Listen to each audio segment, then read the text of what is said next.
Tuhan menilai di kayu salib bukan di kurva. Yesus yang sama yang mengubah air menjadi anggur dapat mengubah rumah Anda, kehidupan Anda, keluarga Anda, dan masa depan Anda. Dia masih dalam bisnis yang bekerja dengan ajaib, dan bisnisnya adalah bisnis transformasi. Dia datang pertama kali untuk mati, dia datang lagi untuk membangkitkan orang mati. Ketika dia datang pertama kali, mereka mempertanyakan apakah dia adalah raja. Lain kali dunia akan tahu bahwa dia adalah raja segala raja, dan tuan atas segala tuan. Pertama kali dia mengenakan mahkota duri, lain kali dia akan mengenakan mahkota kemuliaan. Pertama kali dia datang dalam kemiskinan, lain kali dia berkuasa. Pertama kali dia memiliki pengawalan malaikat, lain kali dia akan datang bersama 10.000 orang sucinya.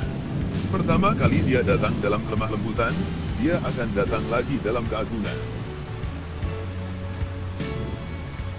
Kita seharusnya hidup seolah-olah Yesus mati kemarin, bangkit pagi ini, dan akan kembali sore ini. Saya percaya bahwa sejumlah besar orang akan mati dan pergi ke neraka karena mereka mengandalkan religiusitas mereka di gereja alih-alih hubungan mereka dengan Yesus untuk membawa mereka ke surga. Mereka memberikan lip service pada pertobatan dan iman, tetapi mereka tidak pernah dilahirkan kembali.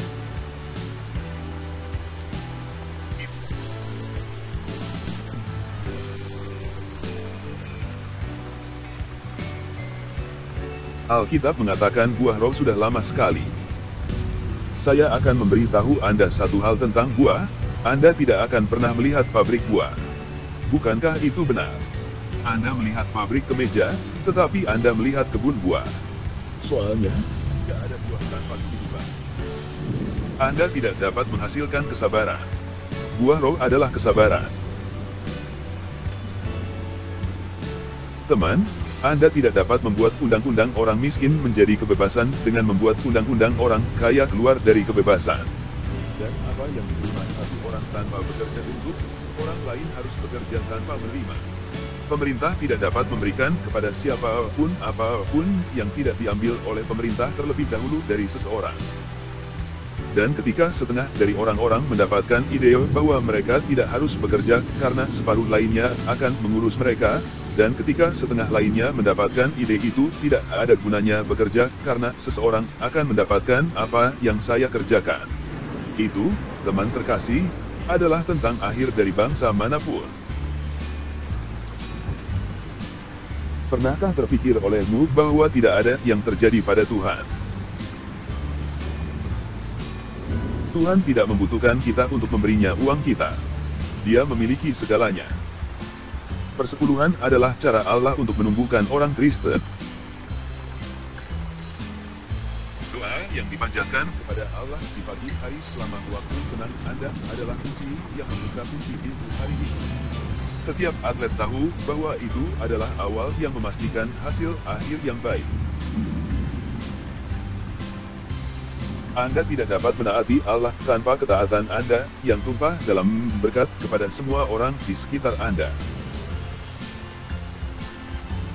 Saya tidak akan mempercayai 15 menit terbaik yang pernah saya jalani untuk membawa saya ke surga. Ini adalah fakta kehidupan duniawi bahwa ketika Allah membuka tingkap-tingkap langit untuk memberkati kita, iblis membuka pintu-pintu neraka untuk meledakkan kita. Ketika Tuhan mulai bergerak, iblis menembakkan semua artilerinya. Sudah saatnya kita berhenti membeli barang-barang yang tidak kita butuhkan dengan uang yang tidak kita butuhkan untuk mengesankan orang yang tidak kita sukai. Dosa bukan hanya melanggar hukum-hukum Allah, itu menghancurkan hatinya. Kekristenan adalah hubungan kasih antara seorang anak Allah dan penciptanya melalui Putra Yesus Kristus dan dalam kuasa Roh Kudus. Hanya karena itu tidak masuk akal bagi Anda tidak berarti itu tidak masuk akal. Tuhan mengetahui semuanya dan menyimpan catatan, bahkan tentang rahasia-rahasia yang telah kita tekan. Anda dapat menyanyikan semua yang Anda inginkan tentang bagaimana Anda mengasihi Yesus. Anda dapat memiliki air mata buaya di mata Anda, tetapi pentahbisan yang tidak mencapai dompet Anda belum sampai ke hati Anda. Kebanyakan orang ingin melayani Tuhan, tetapi hanya dalam kapasitas penasehat. Gereja bukanlah jalan menuju surga, gereja adalah tanda yang menunjuk ke surga. Ketika Anda membaca Alkitab, bacalah untuk kualitas bukan kuantitas. Jika Anda menemukan keengganan untuk pergi ke hadirat Tuhan, mungkin ada dosa yang belum diakui dan belum bertobat dalam hidup Anda. Bagian dari waktu tenang Anda adalah untuk membuat hati Anda bersih dan murni. Masing-masing dari kita perlu menenangkan diri dan mengaku dan bertobat sebelum kita datang ke hadirat Allah yang tulus penuh tersebut. Saya tidak banyak menderita bagi Kristus.